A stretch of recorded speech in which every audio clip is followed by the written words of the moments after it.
Welcome to my YouTube channel. आज हम लोग झारखंड शैक्षणिक अनुसंधान का बायोलॉजी का पेपर सॉल्व करेंगे। ठीक है, तो ये प्रश्न इसमें कुल कितने 35 अंक का है। तो ये पहला सेट है। तो पहला सेट का पहला क्वेश्चन हम लोग देखते हैं। विच of the following is an example of active immunity? सक्रिय प्रतिरक्षा के उदाहरण निम्न में से कौन है? तो सक्रिय प्रतिरक्षा के निम्न में से उदाहरण कौन है? आप 1 मिनट सोच सकते हो। 20 सेकंड के लिए मैं आंसर बता देती हूँ। सक्रिय प्रतिरक्षा के उदाहरण है वैक्सीनेशन। सेकंड क्वेश्चन पे आते हैं। An antibody molecule can be represented as H2L2। An antibody मतलब एक प्रतिरक्षी अणु को इस प्रकार से निरूपित किया जा सकता है, मीन H2L2 में निरूपित किया जा सकता है। नेक्स्ट क्वेश्चन की ओर आते हैं। Humoral response is associated with, जो तरल अनुक्रिया है, प्रतिक्रिया का संबंध है किससे? B cell and T cell से है। किससे है? B cell and T cell से है। बी कोशिका और टी कोशिका से है। आगे बढ़ते हैं। फोर्थ क्वेश्चन है cell mediate response is associated with, जो कोशिका मध्यस्थ अनुक्रिया का संबंध किससे है? तो वो संबंध है टी सेल से है। किससे है? टी सेल से है। नेक्स्ट क्वेश्चन की ओर बढ़ते हैं। इंटरफेरोन आर सीक्रेटेड बाय, जो इंटरफेरोन का स्राव है वो किसके द्वारा होता है? तो इंटरफेरोन का स्राव होता है वायरस इन्फेक्टेड सेल के द्वारा। किससे होता है? विषाणु संक्रमित कोशिकाएं के द्वारा होता है। नेक्स्ट क्वेश्चन है sixth question. Secondary immune response, जो द्वितीय प्रतिरक्षी अनुक्रिया होती है, वो कौन सी है? कैसे होती है? स्लोअर, फास्टर, मॉडरेट, कैसे होती है? तो वो होती है फास्टर। जो सेकेंडरी इम्यून रिस्पॉन्स है फास्टर होती है। नेक्स्ट क्वेश्चन की ओर बढ़ते हैं। इनेट इम्यूनिटी मीन्स, सहज प्रतिरक्षा से तात्पर्य क्या है? सहज प्रतिरक्षा से तात्पर्य है इम्यूनिटी बाय बर्थ, जन्म से ही क्या होना? इम्यूनिटी आना। उसे क्या बोलते हैं? Innate immunity. Okay, now next question. The immunoglobulin that can pass through placenta, एक प्रतिरक्षी अणु जो अपरा को पार कर सकती है, उसका आंसर क्या होगा? आईजीजी यानी option number B. Now next question is the immunoglobulin involved in allergic reaction, जो अतिरंजित अनुक्रिया है, एलर्जी से संबंधित प्रतिरक्षी अणु कौन सी है? तो वो है आईजीई। वो है IgE, option number C. Okay, now the next question is immunoglobin present in colostrum mother's meal, first meal, उसमें कौन सा होता है इम्यूनोग्लोबिन? आईजीए होता है। IgA, option number D. Now next question is tumour is अबर्ध वास्तव में क्या है? अबर्ध वास्तव में क्या है? तो अबर्ध क्या है? Group of cell who have lost the property of contact inhibition, वैसी कोशिकाओं का समूह जिनमें संस्पर्श संदमन का गुण समाप्त हो गया हो। Okay, now the next question is type of tumours, cancerous cell. तो ठीक है, तो ये कौन कौन से हो जाएंगे? ऑप्शन नंबर हमारा हो जाएगा both of the above. Okay, now the next question is excessive and longer consumption of alcohol या drug may lead into liver cirrhosis, respiratory failure and heart failure, cerebral hemorrhage and damage to nervous system। तो इसमें क्या हो जाएगा हमारा? all of the above। इन सारे में क्या होता है?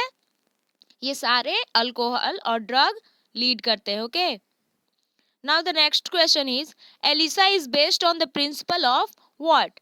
तो एलिसा किस प्रिंसिपल पर बेस्ड होता है? एंटीजन एंटीबॉडी रिएक्शन पे बेस्ड होता है। Now the next question is Widal test is associated with what? तो वाइडल टेस्ट किसके लिए एसोसिएटेड होता है? वाइडल टेस्ट एसोसिएटेड होता है टाइफाइड के लिए। हम लोग जब टाइफाइड चेक करवाते हैं तो कौन सा टेस्ट करवाते हैं? वाइडल टेस्ट करवाते हैं। आप अपने मेडिकल रिपोर्ट में भी आप इसको देख सकते हो। DNA fingerprinting work on the principle of what? DNA fingerprinting है वो किस प्रिंसिपल पर काम करता है?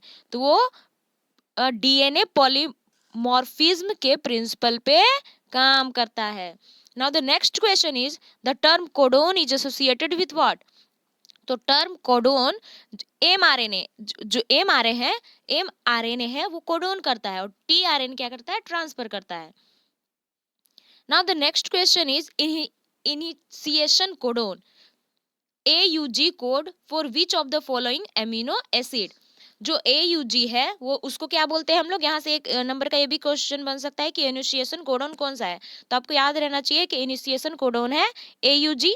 और जो AUG है वो कोड किसके लिए करता है? किस अमीनो एसिड के लिए करता है? तो वो मेथियोनिन के लिए कोडोन करता है। Now the next question is the total number of amino acid are? Amino acid का टोटल नंबर कितना है? तो एमिनो एसिड का टोटल नंबर 20 है। Total number of amino acid is 20। Now the next question is the process of replication proceed in the direction of what? जो replication का process होता है किस डायरेक्शन में होता है? तो ये ऑप्शन नंबर ए सही होगा।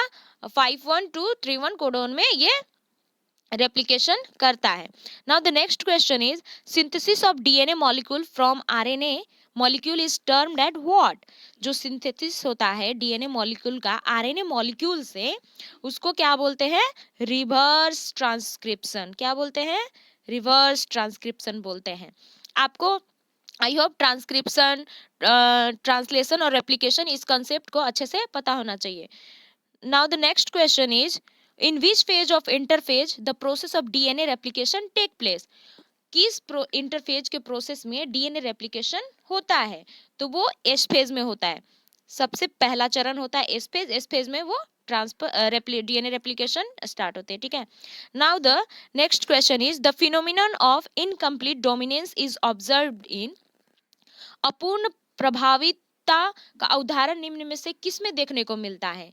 तो अपूर्ण प्रभाविता का उदाहरण किस में से देखने को मिलता है? तो ऑप्शन क्या है? Blood group, human skin colour, Snapdragon, all of the above. Incomplete dominance क्या है? मतलब अब आपको बताना होगा incomplete dominance.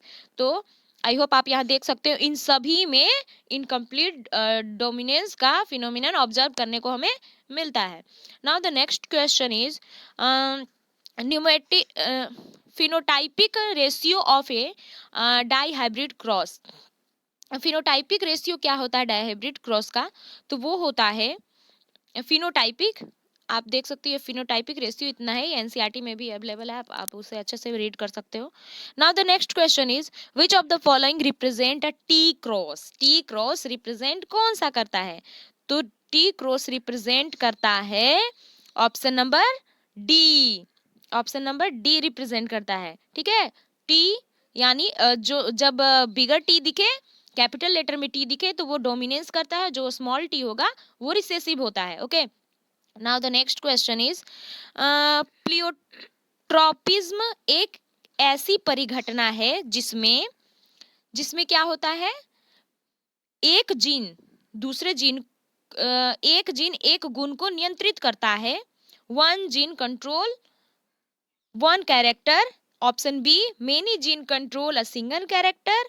Option C many gene control many character. Option D one gene control many character. तो कौन सा हो जाएगा option? One gene control many character means option number D.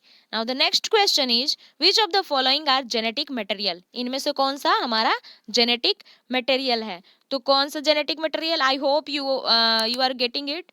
ये एकदम इजी सा क्वेश्चन है, आपको पता होना चाहिए। हम लोग ये तो डेली रेगुलर बेसिस पे बात भी करते हैं कि डीएनए चेक करवा लेंगे पता चल जाएगा। तो ये जेनेटिक मटेरियल डीएनए से पता चलता है।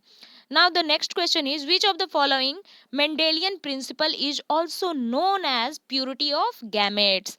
इनमें से कौन सा मेंडेलियन प्रिंसिपल है जो प्योरिटी ऑफ गैमेट्स से भी पता चलता है? ठीक है, तो लॉ ऑफ सेग्रेशन, इसमें सेग्रेट कर करके प्यूरिटी देखा जाता है गैमेट्स का। ठीक है, आप इसको अच्छे से पढ़ा एनसीईआरटी में देख लेना। लॉ ऑफ डोमिनेंस भी, ये ये तीनों काफी इंपॉर्टेंट प्रिंसिपल है मेंडेलियन के। Now the next question is which of the following hormone are secreted by the placenta. Placenta से कौन सा दो हार्मोन सीक्रेट होता है? तो वो दो हार्मोन सीक्रेट होता है एस्ट्रोजन एंड प्रोजेस्टेरोन।